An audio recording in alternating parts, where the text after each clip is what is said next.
आशा की किरण।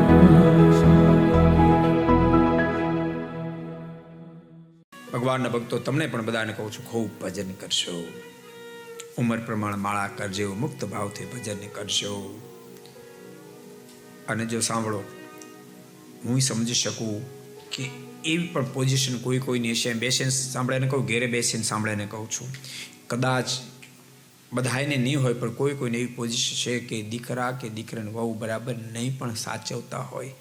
પણ હું તમારા આત્મશ્રેય માટે કહું છું, એની જાજી ચિંતા કરવી નહીં.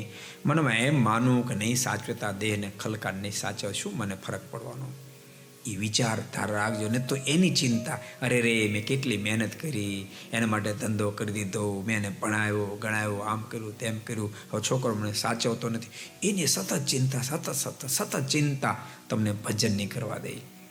આ લોકો તમારું બગાડશે, પરલોક પર તમારો બગાડશે. તમે પોઝિટિવ ચાલજો. ત્યારે એવો વિચાર કરો કે જે કરે બધું ઠાકોરજી બરાબર કર્યા છે.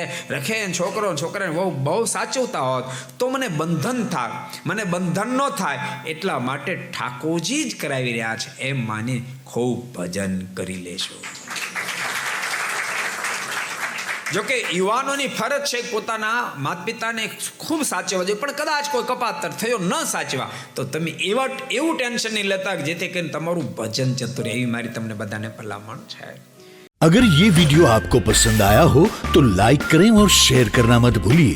सब्सक्राइब करें सरदार कथा चैनल को और बेल आइकॉन पर क्लिक करना मत भूलिए लेटेस्ट वीडियो सबसे पहले पाने के लिए.